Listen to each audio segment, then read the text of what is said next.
So for the first time in 3 years, the Cabinet Office have announced a new risk assessment, which is all the threats that are facing the United Kingdom and what the government thinks the chances of them happening are. So it's a really long list. I think there's about 90 in total. It's everything from terrorism to another pandemic, to the threat of another MP or someone high profile getting killed. And essentially, it's the government trying to be more transparent about the risks that the country faces. For the first time ever, they've put a threat from Russia to our energy supplies on it. That's one of the new changes since the last time the risk was published. The government say they're trying to be more transparent about the things that are out there. They want businesses to be more aware. They want the public to be more aware of the threats that could be out there as they're going about their daily lives.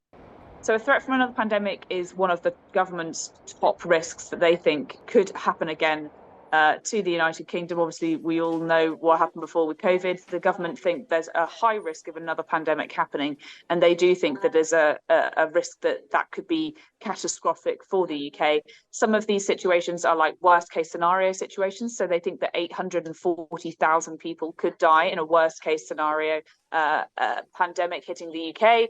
There's lots of other scenarios for other types of influenza, sort of similar to sort of foot and mouth disease, other animal sort of based diseases that could also have an impact on things like our food supply. But the pandemic, another sort of influenza style pandemic, is what they think is the most likely to happen again.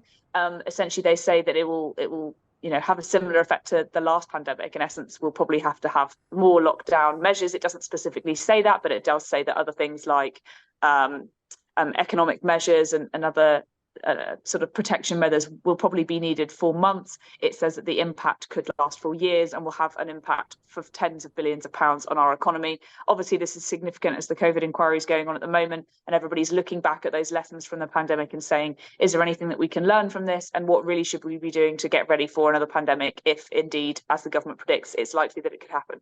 The risk assessment includes threats from Russia for the first time on this new security scale. Obviously, we've seen the impact of the war in Ukraine. We've seen the impact that it's driven Russian energy supplies, and it's seen gas and oil around the world spike in terms of price directly because of that invasion, and essentially says that it could be a threat for the UK's energy supplies in future. We've obviously seen the government back here looking at more oil and gas licenses in the North Sea and trying to get more of our own homegrown energy to try and combat that threat. They do think it's incredibly unlikely that Russia will sort of have a direct impact in terms of sabotaging our own energy supplies. It's not like Germany and other places in Europe who rely on those North Sea pipelines to get their energy. We don't have that sort of similar direct impact, but anything that they do, if they do try to attack energy supplies, will have an impact on us. Another one they mention is the possibility of a nuclear incident happening in Europe. That's one of the things that's on the register. It probably wouldn't be happening in Europe, but I